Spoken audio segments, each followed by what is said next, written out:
uddannelsesbenchmark.dk, der samarbejder vi om at udvikle et bedre skolemiljø.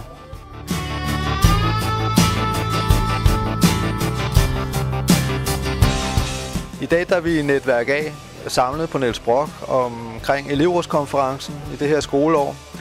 Der er både en masse elever og kontaktpersoner i de forskellige elevråd repræsenteret på konferencen, og man arbejder innovativt omkring, hvordan man kan udvikle elevrådsarbejdet på nye spændende måder. Elevrådskonferencen er netværksdannende, fordi du snakker med folk fra andre gymnasier og finder ud af, hvordan klarer de elevrådet, og man får inspiration fra de andre afdelinger.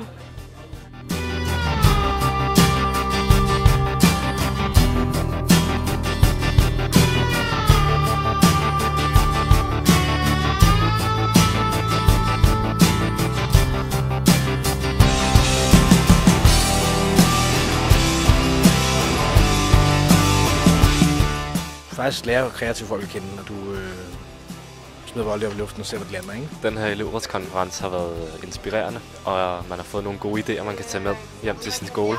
Rundt omkring på de enkelte handelsskoleafdelinger er verden vidt forskellig. Man kommer til at tænke sådan, i baner, som man overhovedet ikke havde tænkt på før. Det var en god måde at starte på. En god, inspirerende måde. Det fik mig da til at tænke rigtig meget over, hvad man ellers skulle gøre. Jeg har mødt forskellige mennesker fra hele Sjælland, som har nogle andre erfaringer og som gør tingene på andre måder. Kommer fra forskellige steder, og det var rigtig sjovt. Den vigtigste ting, vi skal lære i dag, det er, at vi skal til at lære at lytte på eleverne noget mere, end vi gør i dag. Vi skal ikke bare tro, at vi repræsenterer dem, vi skal lytte på dem. Man kan blive hørt af eleverne på mange forskellige måder, og det er det, som vi har så arbejdet med, hvor vi har fundet 12-13 måder, som man kan blive hørt af eleverne på. Og på den måde, så kan vi skabe en motivation til folk til at sende os idéer, og så vi kan gøre skolen bedre.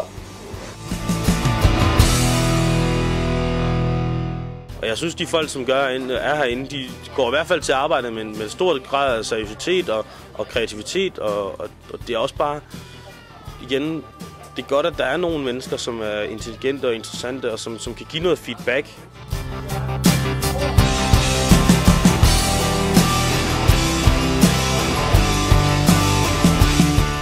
Vi er der til at høre eleverne, og der er et elevråd for elevernes skyld. Så det er sådan det, vi har så arbejdet på med nogle forskellige ting.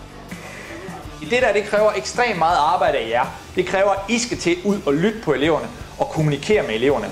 Men det, der er endnu sværere, det er at blive hørt af eleverne. Det giver nogle aspekter og nogle vinkler på elevrådsarbejdet, som man ellers ikke får, hvis man går i sin egen lille lukkede verden.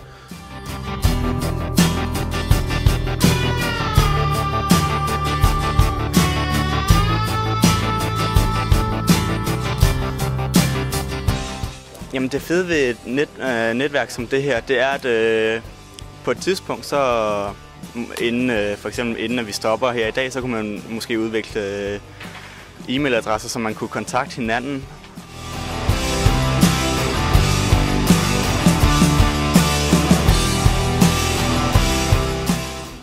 Du kaster ringen, rammer nedover.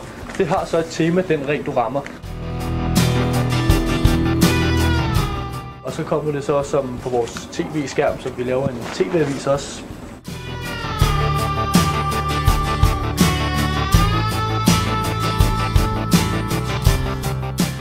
Jeg synes, der er nogle utrolig interessante mennesker. Jeg synes, der er mange forskellige mennesker. Det siger også lidt om, hvordan elevrådsarbejdet appellerer til forskellige grupper af mennesker. Det er både folk, som i bund og grund er interesseret i at bare gøre det bedre for sine elever. Det er andre, som ser det som en mulighed for at udtrykke sig selv og en mulighed for at få noget indflydelse. Det er nogle, der ser det som et springbræt til større udfordringer. Og så er der dem, som lidt mere ved tilfældigt er kommet ind i det, og som måske i starten ikke rigtig forstod, hvad det gik ud på, men som jo har fået et stort indsigt. Og jeg tror, at sådan en dag som i dag hjælper rigtig meget for mange af de unge mennesker, som engagerer sig. Det har været spændende at høre, hvordan de andre har gjort det på deres skole. Og det har også været spændende at møde nogle andre fra nogle andre handelsskoler. Og så bare samle alle idéerne og prøve at få en super idé af alle idéerne. Man kan godt være uenig, selvom man går på den samme skole, men man må ikke stå på blomsterlinjen for søren der. Vi kan lave en elevrådstelefon, På den måde kan vi så få sms-beskeder ind. Og så kunne overskriften på det her være, komme med en livsidé. Den her elevrådskonference er kreativ, fordi vi skal sidde ned i grupper. Vi skal sidde ned ved 5 borde, og så skal vi kreere en masse idéer.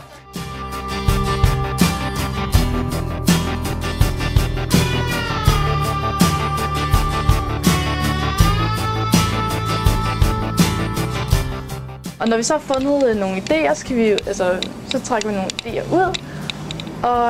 Og så bruger vi Girlande-metoden.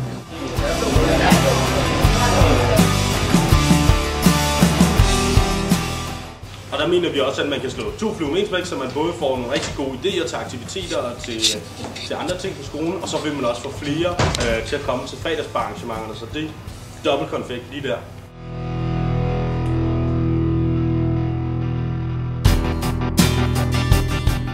Eleverne så klister nogle idéer op til, hvordan vi egentlig kan gøre det her projekt og få det løst sammen. Hvor vi så videre hen skal sige, hvad er elevens eget ansvar, hvad er personens ansvar, og hvad har elevrådets rolle i det her, sådan som ligesom kan udvikle idéerne og arbejde med.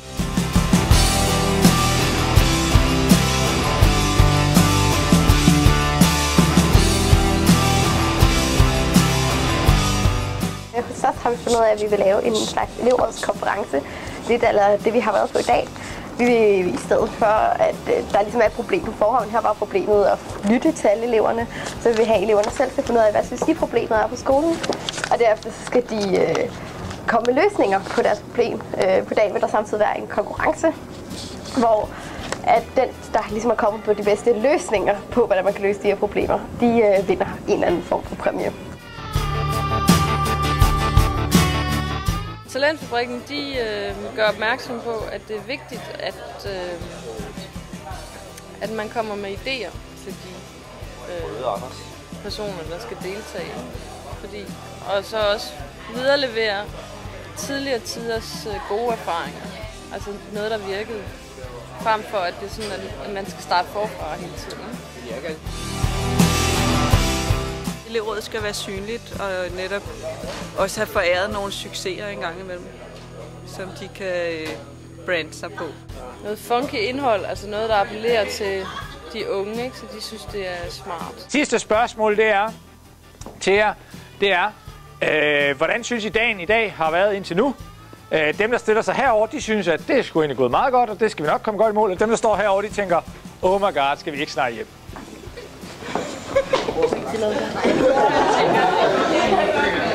Jeg synes, at denne her elevrådskonference har været meget inspirerende, fordi at man hører de andres forslag, og man lærer af dem, og man skriver ned, og man lærer også at forstå og tænke i andre baner og tænke uden for boksen.